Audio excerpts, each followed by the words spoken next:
Eu estou especialmente feliz aqui porque a gente conseguiu trazer o cast completo do Sarau Elétrico. Luiz Augusto Fischer, Kátia Suman e Diego Grando. Vou começar com a Kátia. Boa tarde, Kátia. Tudo bem? Seja bem-vinda. Boa tarde, tudo bem? Obrigada pelo convite, prazer estar aqui. Vou fazer um evento como aquele do qual participei, do Caio, que tem a vibe do disco e que seja de leituras. Aí entrei em contato com o pessoal do Ocidente, propus, eles deram ok, chamei o Fischer. Professor, seguinte, era o tempo do telefone fixo. Professor, bababá, estou pensando em fazer, topa fazer. Eu não sabia nem explicar o que era, porque não tinha como. Aí ele falou, tô dentro. Aí eu pensei, Frank Jorge, um cara que também tinha feito letras, fazia umas crônicas na Ipanema, topou. Desde o começo, então, a gente estabeleceu que era 1 hora de leituras e acabava com uma canja musical. E aí, com essa, eu dou a minha vinheta e saio do ar.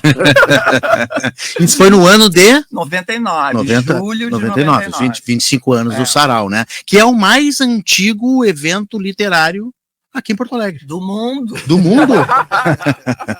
mais antigo Sarau, assim, de evento desse tipo, né?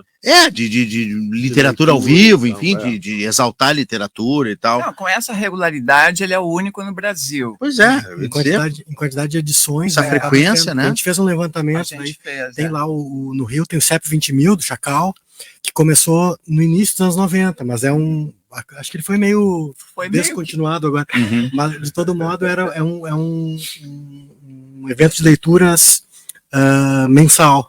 Não, hiperformático, cheio de... coisa bem mais eventual também, não tinha? Eventual. Bem mais. Inclusive, teve uma vez aqui que nós fomos, né? Participamos, Uma coisa impressionante. Eles alugaram esse do Chacal, o CEP 20.000.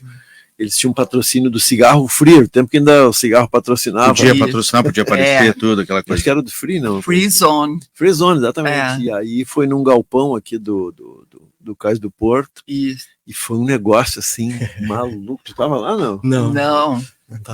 Tinha milhares de pessoas, mas era assim, era para dançar, para azaração e tal, e nós lendo uns poemas. E tinha uma intervenção daquela artista Mena Barreto, que botava o ferro na cabeça do porco. Na cabeça do porco. Imagina isso, né? Tinha assim, na volta das cabeças de porco. Eu acho que é ali a Mena Barreto. Sim.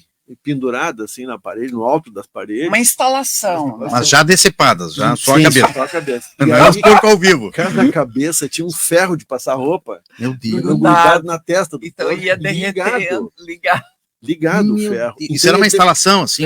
E aí o troço ia derretendo, pingando aquele cheiro de bacon.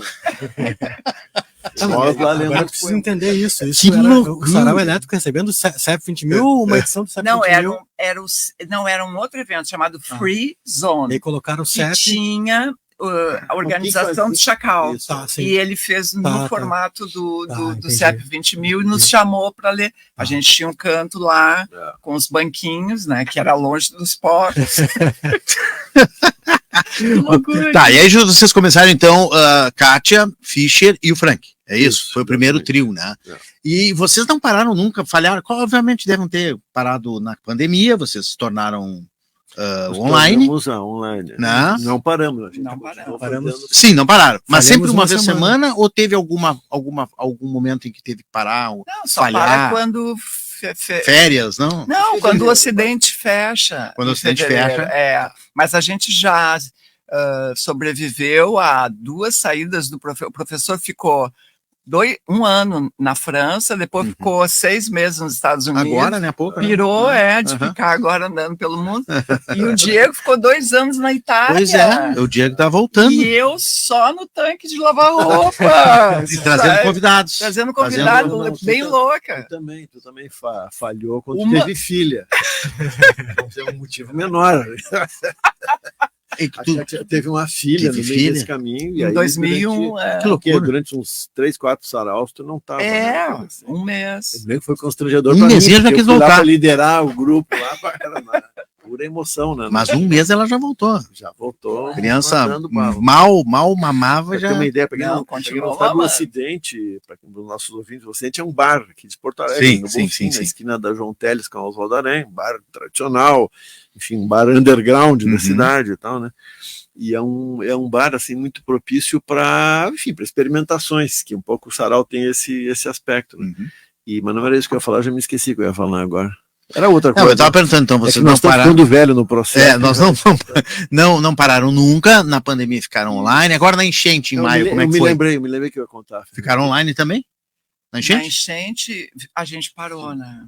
Sim, ficaram online. Ficaram online, não? Não, nós não fizemos nem online. Fizeram edição online. Não, aí pararam mesmo. Acho que uma ou duas vezes, uma ou duas semanas. Uma ou duas semanas, porque ali não foi atingido. Não foi atingido, mas o comércio meio que parou, fechou, né? Enfim, eventos.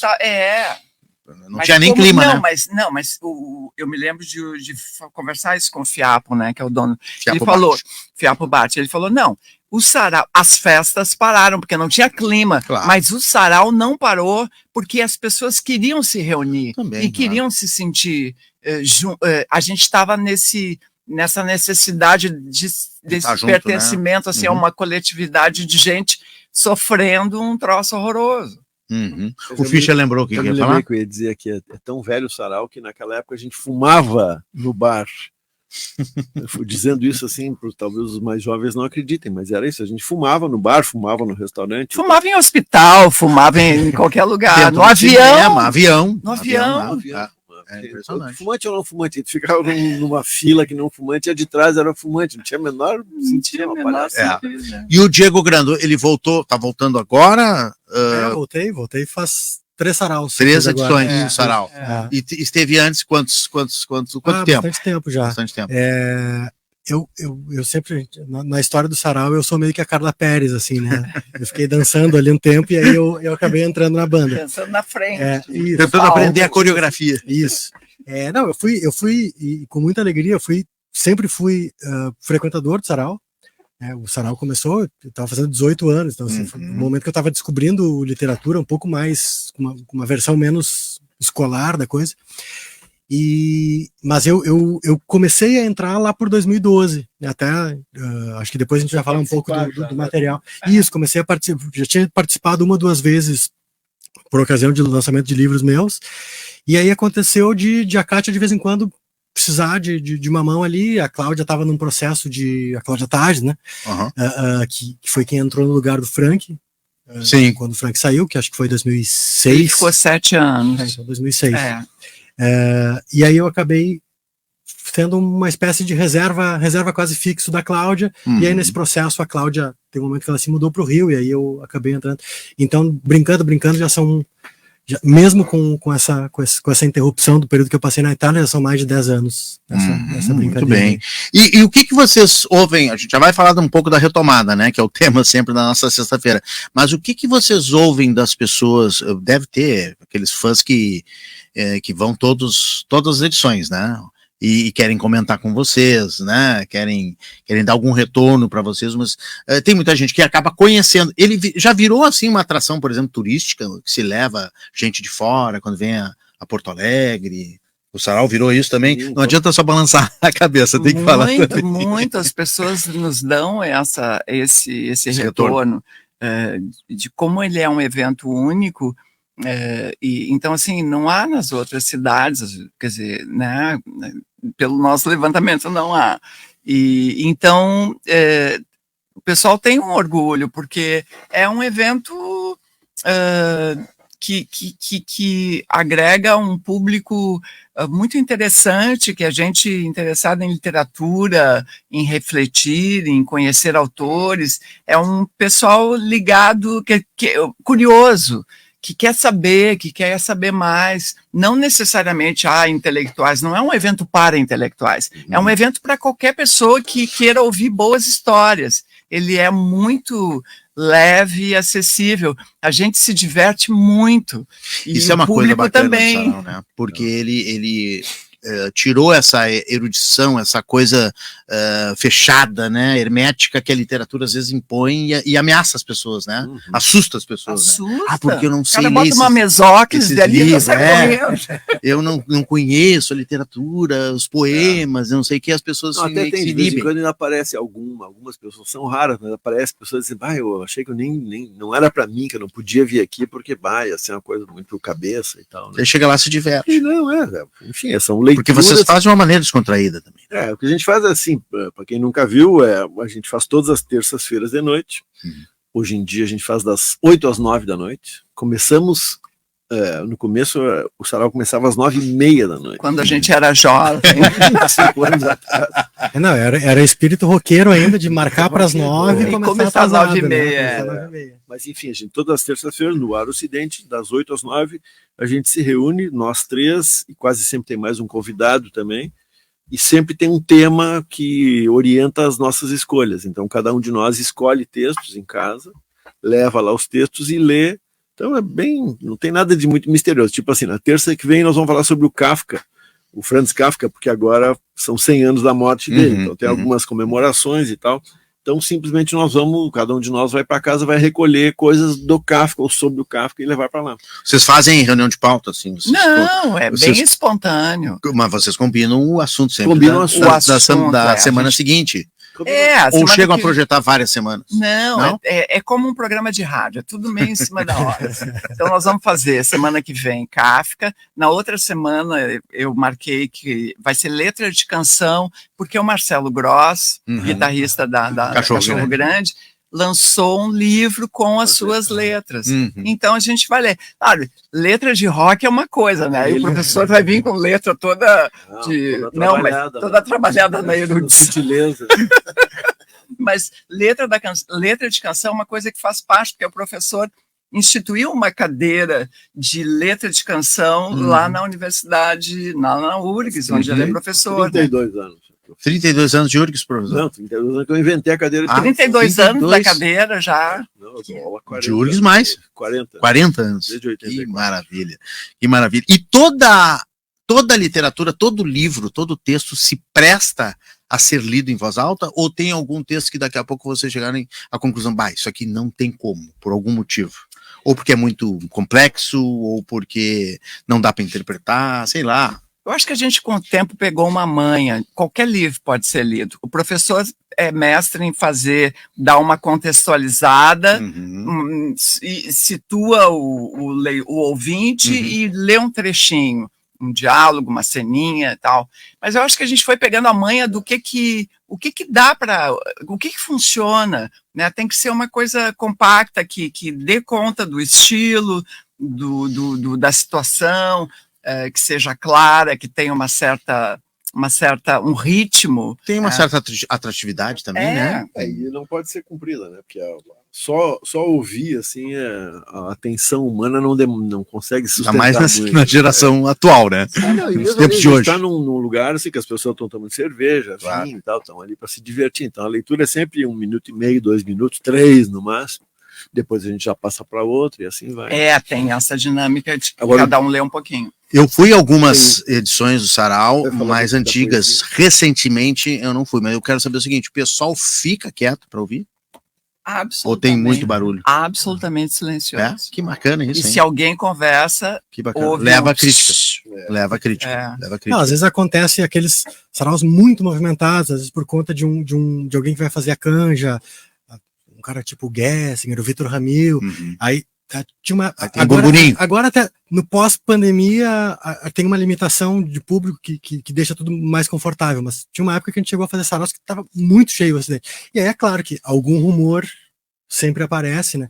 Mas as pessoas estão de fato atentas ali, então rola esse pedido de silêncio, assim. É muito natural mesmo, assim. Que legal, hein? Muito esforço para que aconteça. Isso é uma vitória de vocês. Eu sei que não é planejado, mas é uma grande vitória, né? A ideia de ter dado... Bom, começou com a Kátia de ter dado certo essa ideia de literatura ao vivo, né? Ter colado e as pessoas prestarem atenção, darem retorno e ser o sucesso que é, né? É um sucesso, a gente fica muito 25 feliz. anos. é inacreditável, assim, até para tu ia falar de poesia, professor. Não, eu ia dizer um negócio de leitura, porque o Diego que lê mais poesia do que nós dois, né? Eu acho, né, estatisticamente. E poesia tem uma coisa de leitura diferente, assim, porque a poesia, enfim, tem uma linguagem mais concentrada, declamar, né? Ou de dar as ênfases nos lugares certos. As pausas certas. E a gente não gosta muito de falar de declamar, porque o nosso negócio é ler meio sem fazer muita firula. Sem interpretação, assim, sem focar na interpretação. Nosso negócio não é dramático. Mas eu ia falar só para dizer que o Diego é o cara que sabe mais ler poesia. E aí tem isso. A poesia é mais difícil do que a prosa, Diego? Não, acho que depende. Depende de ler, de ouvir, ler, assim. de entender. Vai depender do poema e vai depender da prosa também, né? Mas eu acho que às vezes a gente encontra o caminho de transpor e fazer com que o público consiga talvez entender melhor ao ouvir a nossa leitura do que se fizesse uma leitura silenciosa sozinho em casa. Assim. E às vezes até tem um negócio de... A gente mesmo chama atenção para o fato de que o poema é meio complicado, a gente lê de novo, às vezes faz uma brincadeira. Não dá para entender, eu leio de novo e tal, né? Faz uma... Não, mas o grande leitor de poesia lá é o Diego, né? O Diego tem super a manha e... até porque ele é poeta, então o público já virou assim, a voz da poesia. Que legal. Não, porque as pessoas normalmente têm aquele medo que eu falei da literatura, sim, claro. Tem mais ainda com a poesia, né? Eu não entendo poesia. Não entendi nada. Eu não entendo poesia. Eu, por exemplo, que quando fui aluno do professor Fischer, sempre escrevi prosa. Jamais me arrisquei a fazer uma poesia. Mas eu acho uma coisa muito não para poucos, mas eu digo, é para uma cabeça privilegiada fazer poesia, escrever poesia. Eu acho que é para quem já está mais acostumado, assim. E acho que o legal é isso, de repente, quem está mais acostumado a fazer dessa forma, talvez estejam, né, assim como o professor Fischer, eu também sou professor de literatura, então também tem esse lado de lidar, né? De formar um leitor, digamos assim, claro que o Safra Elétrica não é um evento destinado à formação de leitores, mas ele acaba, em alguns momentos, também sendo, né, assim, bom, as pessoas escutam e às vezes entendem quando me falam assim, teve gente que te disse, assim, né, que às vezes fica lendo silenciosamente e te ouve na isso, cabeça. Eu li esse poema, eu vi a tua voz. Que legal, hein? Deve ser uma coisa terrível, mas é legal, assim, se melhorou a leitura, tá legal. Deixa eu mandar um abraço aqui pro Ademar Amaral, a Zaida Pelegrim Barzotto, Luiz Viali, bom programa, parabéns pelos entrevistados, o Luiz Ravazolo, boa tarde, Renato Martins, na audiência, Guaibeiros, Guaibeiras, o Luiz Haroldo, olha aqui como as velharias, professor Fischer, professor Diego e Kátia Sum, elas são uma pauta sempre boa. Estamos chamando de velho. Não, é o assunto inicial lá, quando nós começamos a falar da Ipanema, falamos da Continental. Boa tarde, melhor rádio de Porto Alegre, diz o Luiz Haroldo, foi a Continental 1120, super quente, Cascalho Time, Júlio First, Mr. Lee, Clóvis Dias Costa com seu ritmo 20, que o professor Fischer era ouvinte, a imbatível rádio dos magrinhos. E na web, ele está lembrando aqui, o pessoal fez na web um Continental1120.com, que é a reunião de várias gravações, está lá, fica rodando em looping, né? Eu não sei se a Ipanema não tem isso também, né? Ipanema podia ter uma espécie de um museu, né? Como se chama, as chamadas? E tem os comerciais? Os comerciais? 1120 é notícia. Isso aí. Os comerciais antigos, Saco e Cuecão. Nós vamos fazer um programa aqui especial. Da retomada, hein? O que vocês estão achando do ambiente cultural da cidade, do Rio Grande do Sul, não só o Sarau, mas dos eventos em geral, hein? A coisa está entrando nos eixos, recomeçou, ou está muito difícil ainda? Eu tenho trazido artistas aqui toda sexta e tenho ouvido de tudo. Tem gente que, claro, os artistas, por exemplo, musicais, as bandas de rock e tal, procuraram muito o resto do país. Fizeram agenda em São Paulo, Rio e tal, para poder, né? Aqueles que conseguem, para poder pagar a conta, né? Mas, assim, tem muita coisa aqui que ainda está reiniciando recém, né? O que está achando desse professor? O pessoal que trabalha com artes de performance, né? Dança, teatro, música em geral, né? Esse pessoal sofreu mais. A literatura é uma arte mais fria, assim, mais lenta e tal. Quer dizer, claro, todo mundo sentiu, né? Houve, inclusive, escritores que tiveram problemas, editoras tiveram prejuízo, porque com depósitos alagados. Eu entrevistei o Rafael Guimarães aqui, bem na época da enchente, né? E perdeu o depósito, né? E a casa dele, saiu de barco na casa dele, no Menino Deus. Mas, assim, no geral, olhando do ponto de vista do Sarau... E é o cara que escreveu um livro sobre enchente. Enchente de 41 anos. De 41. A Kátia disse assim, a gente começou a fazer, em certo momento a gente voltou a fazer ao vivo e foi uma coisa, assim, muito calorosa, né? Muito. Porque realmente dava a sensação de que todo mundo queria ver se, peraí um pouquinho, os troços ainda continuam existindo, a vida pode voltar ao normal, né? Então, acho que do ponto de vista do Sarau, a gente não chegou a ficar tão impactado assim, a não ser naturalmente naquele primeiro momento, aquelas primeiras, sei lá, 3 semanas, né? Que foi realmente uma coisa assustadora. E, para falar também disso, né, na literatura a gente sempre tem um horizonte anual que é a Feira do Livro. Isso, já ia perguntar. Então, agora mesmo, né, o Sérgio Faraco foi escolheu o patrono, né? Foi uma boa escolha, Fischer? Pô, cara, sensacional, né? O Faraco não foi antes, na verdade, porque ele não queria, ele dizia, sabe dessa história, né? Ele tava... Naquele momento que tinha eleição, né, que eles designavam 5 Sim, tinha uma certa concorrência, né? Tinha uns... Eu fui patrono... Pré-candidatos. Exatamente, eu fui patrono naquela ali, que foi uma ideia, num certo momento funcionou, que era uma ideia de botar 5 pessoas na roda durante um mês, ficavam nomes circulando e tal. É criar um certo suspense. E o Faraco disse, aquele mau humor maravilhoso dele, disse, eu não tô aqui para... Como é que ele diz? Não participo de concurso de Miss, uma coisa assim, né? Mas enfim, com essa coisa ele resolveu não aceitar nunca participar. Então, claro que desde aquela época e desde antes mesmo, o nome dele sempre foi cogitado.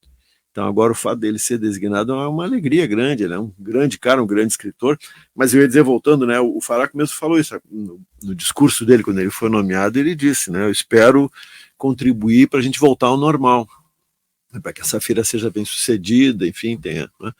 Mas eu acho que é isso, assim, a minha sensação é que a literatura como arte, ela não se abalou muito, né? Uhum. E o que eu acho, Diego, olha, do panorama cultural? Pois então, como falamos antes, eu estou voltando para Porto Alegre agora, então... Bom, então eu não sentiu tanto. Eu acompanhei de uma forma muito estranha, muito, muito triste, a minha maneira, né? A distância, todos os impactos da enchente, tudo mais, perguntando para as pessoas, e aí, tu tá em casa, tu teve que sair de casa, tudo mais. Então, eu estou aqui faz menos de um mês, então é difícil perceber ainda, eu ainda estou me reconectando com a cidade, assim. Mas a minha impressão, é bem uma impressão saindo do campo da cultura só, é que o trauma é muito forte, no sentido de que reencontro pessoas que eu não via há 2 anos, e as pessoas vêm direto e falam, nem sabe, aquele dia eu tive que sair de casa, né, então isso... Sempre as pessoas têm uma história, né? E ao mesmo tempo isso tá sendo... desde o princípio, muito narrado, né? Que acho que é um fenômeno interessante, assim, a Júlia Dantas, que foi, acho que no primeiro, será o segundo, né? Foi uma das escritoras que imediatamente escreveu. Natália Protasso, tem muita gente, né? Narrou essa experiência, muita gente de qualidade. Então, não é querer achar o lado bom, porque não tem lado bom nessa história, né? A gente foi uma destruição para todo mundo. Mas esse fenômeno, de alguma forma, é interessante. A gente vai ter uma memória muito forte. Tem um registro, muita fotografia. Inclusive a revista Parentes, aproveitando aqui, fazer um pequeno jabá aqui. Merchan, pode fazer, não tem problema. Eu ajudo a editar. Publicou uma série de ensaios fotográficos sobre a enchente, né? Umas coisas sensacionais, assim como fotografia, né? É isso, é uma experiência traumática. Eu agora, por esses dias, andei por acaso circulando por umas avenidas que eu não costumo frequentar na cidade, e essa sensação de desolação me pegou muito, sabe? Muito comércio fechado, comércio de rua, né? De regiões alagadas, assim, uma coisa triste de ver, né? Nosso próprio centro histórico aqui tá... Sim, eu moro abalado. aqui no centro, a Kátia mora aqui. Tá muito abalado ainda, muitas lojas fecharam, a Rua da Praia ainda tem geradores em alguns lugares. Tem muitos. Santander tá com gerador aqui. Sim, o Santander, a Caixa Econômica Federal ali na Praça da Alfândega tá fechada, ainda tá. O Marques está fechado. O Bradesco Marques, Então, Marques está com exposição lá no Iberê para não deixar a programação parar, né? Não, foi mas estão recuperando desolador, aqui. Realmente. Eu próprio... Memorial fechado. No meu prédio, todo mundo teve que sair de bar. Não, vamos localizar o teu prédio para os fãs não irem lá te encher o saco, mas assim, a Kátia mora muito perto do rio, só que o teu andar é super alto. Não, tu chegasse a sair do prédio por segurança ou tu ficou lá em cima? Todo mundo saiu porque não tinha luz nem água. Lá como a dama do castelo. Não tinha luz nem água. Como é que tu vai sim, ficar? não tinha, claro. Tem que sair todo mundo saiu de barco mais de 40 dias fora de casa. Que loucura, né? Foi horrível. Ainda está sendo reconstruído. Foi uma combinação de gravidades, porque além da inundação, pessoas que não tinham sido atingidas pela água também tinham agravante, não ter água, não ter luz, então não tinha como tomar banho, não tinha como esquentar comida, não tinha nem como. Só um rádio de pilha mesmo, que era o grande companheiro, né? E a pilha acaba, né? E a pilha acaba, e não tem como ir no supermercado na esquina, porque a água lá embaixo está 1,5 metro de altura. Olha aqui, ó, o Mano do Portão está dizendo que adora a Kátia, ele está perguntando se ela lembra. Teve um show da Bandalheira, as histórias, né, de 40 anos, né, Kátia? Como é que tu vai lembrar de tudo? Ele disse que ergueu o teu filho, que era pequeno, e tu gritou para ele, não derruba o meu bacuri. Mano do Portão num show da Bandalheira, olha só. Da caída, não. Ainda bem que não lembra, né, Kátia? Ainda bem que não lembra. Ia processar o cara aí.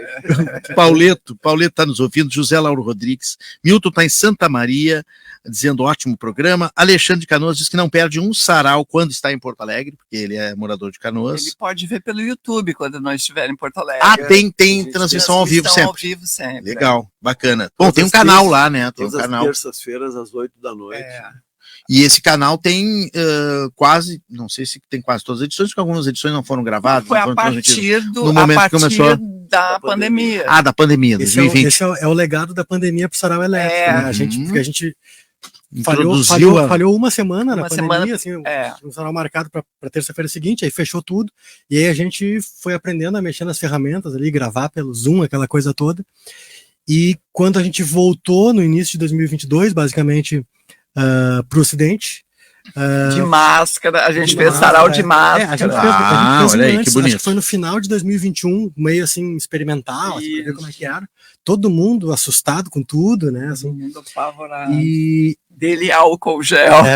E aí, quando a gente voltou para o Ocidente, colocou-se a questão que era, e agora? Como é que a gente vai abandonar porque a gente conquistou um público e era muito legal, a gente fazia e interagia com eles ali pelo chat e tal, e aí a gente queria manter, e eu acho que é legal a gente ter registrado isso, né? Claro. Mas era isso, no começo a gente gravava e aí ele ia ao ar nas terças-feiras às 9 da noite. A gente gravava um dia antes, a gente sempre gravou. Mas a gente nunca fez ao vivo. A gente tentou fazer uma vez, a gente fez, mas não deu muito certo, porque a gente não conseguia interagir, o meu computador não deu conta de processar, bom, enfim. Hoje em dia tem até para divulgar também, além de tudo, a gente tem hoje em dia o Clube Sarau Elétrico. Isso. Tem um clube de fãs mais próximos, assim, que se interessam.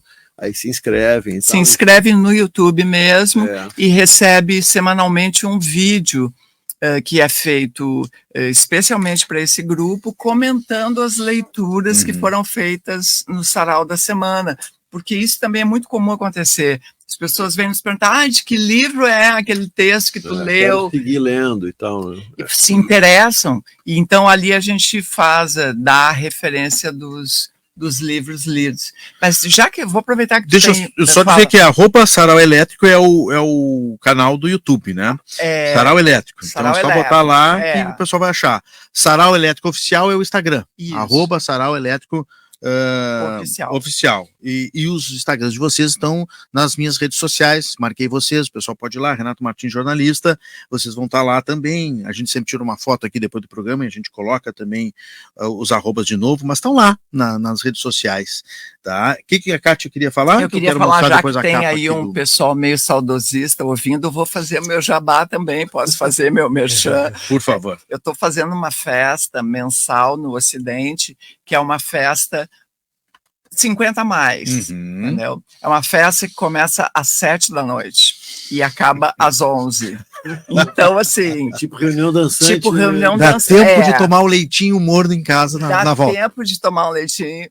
E, olha, é tão legal porque as pessoas chegam... Porque tudo começa muito tarde, né? Não dá para... Vai de uma festa que começa às 2 da manhã. É o outro legado não sei se da pandemia, mas assim, é uma coisa que começou a mudar agora, de um tempo para cá, né? Até os jovens começaram também a puxar as festas para mais cedo. Mas isso, tu vê, na Europa tudo é cedo.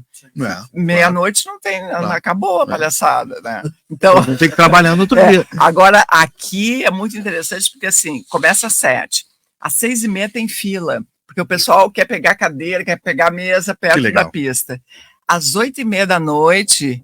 Parece que é 4 da manhã, de tanta animação, porque o pessoal vai a fim de dançar mesmo. 4 da manhã do tempo antigo. 4 da manhã do tempo antigo. Isso, Não, é muito legal. Então, dia 24 vai ter mais uma edição, a partir das 7 da noite, no Ocidente, Baila Comigo. Que legal, legal, E é uma festa old school, porque eu tenho um microfone, aí eu falo de vez em quando, como eu fazia as todo mundo dos quer, anos 80. Né? Quer ver te ouvir falar. E nessa semana... te ouvir falar. No dia 24 a gente vai ter a participação do KG Lisboa, que também participou da Ipanema. Vem direto de Canela? Isso, a gente vai fazer uma pequena brincadeira, como se a gente estivesse no rádio. Que legal. Quando é que é, Kátia? 24. 24. Sábado, outro, 7 da noite, ingressos no Simpla, ou legal, na hora, mas antecipado é mais barato. Essas festas são uma tendência, né? Elas estão crescendo. Tem a tua e tem algumas outras aí também. Não vamos fazer propaganda hoje das outras, vamos falar só da tua. Mas tem gente fazendo, e tá puxando esse horário, tocando música antiga, anos 70, 80. E é uma coisa muito boa para nossa geração, porque a gente tava chegando num brete que não tinha mais lugar para ir, né? É uma coisa impressionante. A população está envelhecendo, né? Também tem isso, mas assim... E a fim de se divertir, não é envelhecendo, né? Querendo ficar ajojado em casa, para usar uma expressão do tempo antiga. Deixa eu mandar um abraço para Bruna Ramos também, que está nos ouvindo em Floripa, Francisco Santos também, que alertou o bloqueio da Arena, também tem mais gente aqui, o Arturo Ueguabaru, acho que é isso. Arturo, bloqueio de estrada. Arturo, a gente já informou aqui, tá ali próximo à Arena, realmente bloqueado, em direção ao Litoral Freeway. É uma manifestação, tá ali, o pessoal tá negociando para dispersar. Deixa eu mostrar aqui na live do YouTube e do Facebook, nós temos imagens. Eu vou mostrar aqui na minha câmera o livro do Sarau Elétrico. Deixa eu levantar aqui, ó. Esse livro é de 10 anos, né? Quando a gente completou 10 anos, nosso projeto documentar, né, um pouco do que aconteceu nesses 10 anos. E agora nós estamos preparando uma edição mais modesta, né, de 25 anos, para também deixar um registro, né, deixar registrado o que foi feito, quem participou, alguns depoimentos e estou mostrando fotos. Os autógrafos que vocês deixaram aqui, ó. Quando é que vai sair essa edição? Vai sair em breve. Mas é a edição de 25 anos. Vai sair esse ano, não temos a data certa ainda, mas vai ser esse ano.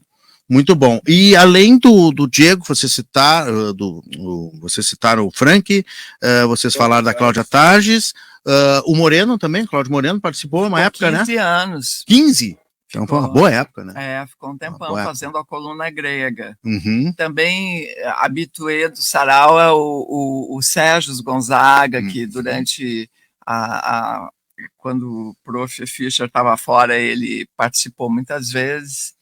Tem os nossos queridos, o Arthur de Faria, isso. Carlo Pianta. Tem umas pessoas assim, tipo o Fabrício Carpinejar, que começou a ser nosso convidado quando não tinha nenhum nome, agora está uma estrela, né? Uhum. Tem um monte de gente assim, aliás, né, que um monte de gente. Lançou livro conosco, gente de outras gerações também, né? Gente que foi tocar, né, para fazer canja, né, que é uma coisa que a gente falou pouco ainda aqui, né? Mas é que é o fato também de, né, que acho que é um elemento a mais do Sarau, que é de terminar com música. Sempre tem uma canja, né? E, poxa, tem um monte de... Todo mundo foi tocar, fazer canja ali com exceção do Caetano, que ainda não veio, né? Só tá faltando o Caetano, mas o Vitor Ramil, Ney Lisboa, o Humberto Gessinger. Dos nossos velhinhos aqui, a Lia Luft foi, o Luiz Fernando Veríssimo, o Moacir Scliar, já falecido, a Lia Luft, que legal, falecido. O Faraco já foi lá. O Tabajara Ruas já foi. Né? O Sarau meio que pega assim, gente, né, como esses que são oitentões, mas também gente que está começando, assim, gente que lança um livro, tem 20 e poucos anos, a gente convida e vai lá, então acaba que o Sarau meio que também é um elo na longa conversa sobre literatura aqui da cidade, né? Tem um mundo editorial importante, tem uma feira do livro maravilhosa que vai completar 70 edições esse ano. Tem um sistema de livrarias que não é o melhor do mundo, mas é bom, tem muita livraria de rua hoje em dia de grande qualidade, e o Sarau é um elemento dessa trama toda.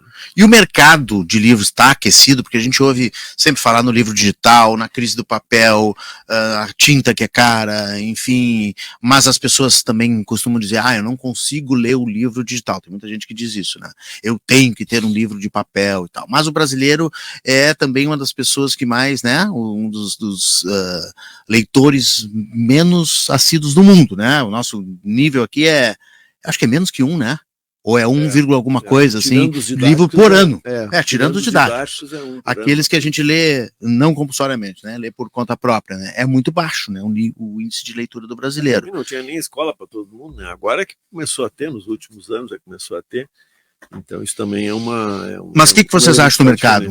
O mercado, ele já passou a crise pior, já passou um momento pior? Eu acho que teve uma revolução importante aí, que essa revolução do digital tem uma implicação importante para o mercado, que é a seguinte: agora tu pode fazer um livro em casa, né? Sozinho com o teu computador, tu produz um livro e tu pode imprimir ele, fazer 5 cópias, 10 cópias e tal, vender para os amigos. Pensando assim no sentido de... Ou pode oferecer no digital. Claro. Na Amazon, inclusive. Também, a Amazon aceita versões só digitais. Isso é uma revolução que deu origem a rigorosamente incontáveis livros. Não dá para saber quantos livros foram publicados, mas certamente muito mais do que jamais antes, né? E ao mesmo tempo a literatura tem tido uma força que está sendo acompanhada assim pelo mercado. Todo esse tema, por exemplo, da literatura produzida por gente da periferia, por pessoas negras, por indígenas e tal, esse troço também era uma pauta que simplesmente não existia 10 anos atrás, né? E agora tu tem isso com muita força. Então isso revela, por exemplo, muito mais leitura de gente que não lia até então, que não consumia livros e passa a consumir, né? Eu sou sempre um otimista, eu acho que sempre a gente está indo para um lugar bom. Eu errei no dado aqui, o dado da Agência Brasil é melhor, é um pouco mais positivo, aproximadamente 2,4 livros lidos pelos brasileiros, né, por cabeça por ano. Mas a perda de leitores, ela está crescendo. E o Brasil está perdendo mais ou menos, eu não sei como é que calcula exatamente isso, 4,6 milhões de leitores nos últimos 4 anos. É a informação da Agência Brasil, a mais recente, que foi de 2020. Então, tem mais 4 anos de defasagem ainda que a gente não sabe. Pelo menos agora que eu não tenho nada mais atual. Mas o brasileiro realmente lê pouco, de maneira geral, né? O que acha o Diego? É um retrato de uma história de um país que precisa ser trabalhado. Acho que a solução é continuar trabalhando, continuar acreditando na educação literária, no valor, acho que da nossa parte, que no valor da literatura como algo que é relevante para a formação de indivíduos, para a formação de uma sociedade que se pretende mais justa, mais crítica e autocrítica. Acho que não tem como ter a solução mágica, né, professor? E tem muita essa coisa de ter novas vozes, né, novas canetas, novos computadores. Pô, isso faz muita diferença. Novas vozes críticas também, né? Porque fala do livro digital, mas assim, a expansão, assim, a possibilidade de o cara ter um canal, bem, pode ser a melhor das críticas, a melhor das resenhas, mas é alguém que está falando para outra pessoa. E mesmo falando no Sarau, a gente volta e meia, a gente lê texto que saiu só nas redes, né? A gente lê muito um camarada chamado Anderson França, que é um brasileiro que mora na França, tem uma história pessoal muito bonita e tal. Um cara que tem um texto maravilhoso, debochado, sensacional. Frequentemente a gente lê ele, assim, lê do mas Facebook. Mas está só no digital. Eu peguei um dado mais atual aqui, de 23 em relação a 22, 84% da população adulta no Brasil não comprou nenhum livro no ano de 1922. 84%. É alto, né? Tem a ver com poder aquisitivo também, com prioridades, enfim, né? Porque também dá para ler em biblioteca, né? Dá para ler no digital, enfim, dá para ler em vários lugares que são liberados. Eu não perguntei para a Kátia sobre a retomada na área da música, que ela lida bastante, porque ela conhece muita gente que toca, bandas, enfim. Como é que tu tá vendo esse cenário assim se recuperando também pós-enchente, Kátia? Olha, na verdade eu não acompanho tanto assim, né? Largou o rock de vez? Abandonou o rock? É o que eu fico sabendo pelas redes sociais, mas assim, poxa, foi bastante afetado, né? Porque um dos bairros que tinha uma cena assim que acontecia muito ali, que é o Quarto Distrito, a Cidade Baixa, né? A Cidade Baixa, que são lugares importantes com clubes e lugares, né, que oferecem espaço, bares. Tem casa música, que reabriu agora. Tem casa semana que passada. Nem reabriu. Acho que o Agulha, por exemplo, não reabriu, nem vai reabrir. Eu não sei direito qual é o plano. Tem coisa reabrindo agora. Então, Gravador Pub reabriu agora há pouco. A Casa de Cultura Mário Quintana reabriu anteontem. Isso. Então, assim, é difícil. A gente oferece minimamente um espacinho ali. Eu acho que é importante a gente manter esse espaço aberto para receber os músicos. Agora, uma coisa importante também, Renato, sabe que a gente vive da bilheteria. Isso é um negócio importante para todo mundo saber também. Nós não só não estamos ricos, como a gente quase não ganha dinheiro com o sarau. Não, eu quero dizer assim, a gente tem muito prazer em fazer.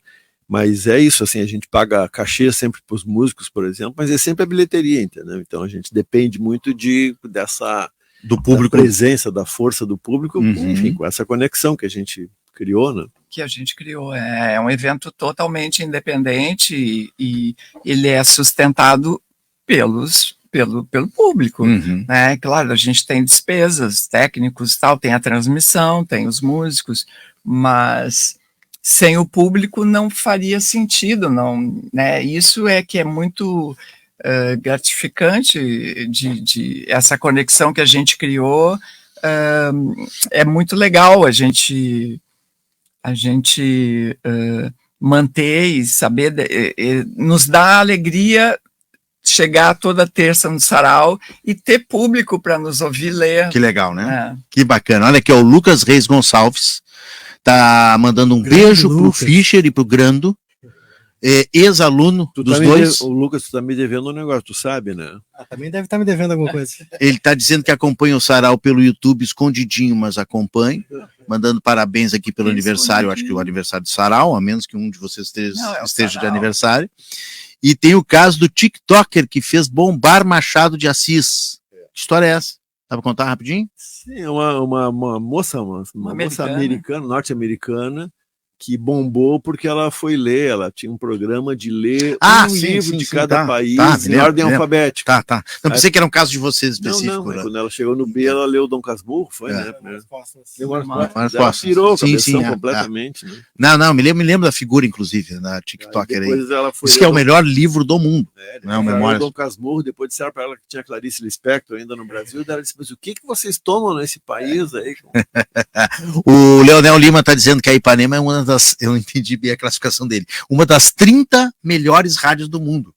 Temos que conhecer as outras 29, então, né, Kátia? Nós temos que fazer essa pesquisa aí para entender. Gente, nós temos 2 minutinhos. Eu perguntei para a Kátia, antes de começar o programa, se tinha como a gente ler alguma coisinha. E todo mundo ficou se olhando e tal. Não acho que o clima, acho que do estúdio de rádio é propício. A gente não veio preparado. Né? Não veio preparado. Não trouxe nada, mas o professor tem um repertório de piadas, se tu quiser.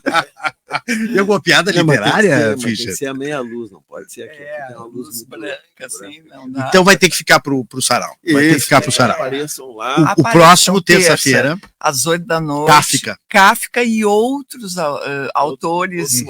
Outros malucos, outros estranhos, outros kafkianos, Muito legal. Gente, eu agradeço demais. Passou voando, né? Um pouco da história do sarau elétrico, está completando 25 anos, com a Kátia Suma, fundadora do sarau, o Luiz Augusto Fischer e o Diego Grando, que está retornando agora ao cast principal do sarau elétrico, todas as terças-feiras no Acidente, pontualmente, 8 horas ou atrasa um pouquinho? É britânico o negócio? 8 horas. O Acidente abre às 7, para quem quer chegar, comer uma coisinha, beber uma coisinha antes. 8 horas começamos. Isso. Que maravilha. Então, e o próximo, então, é Kafka e outros autores. Muito obrigado pela presença de vocês aqui, obrigado pelo prestígio. Sucesso sempre. Obrigada. Valeu.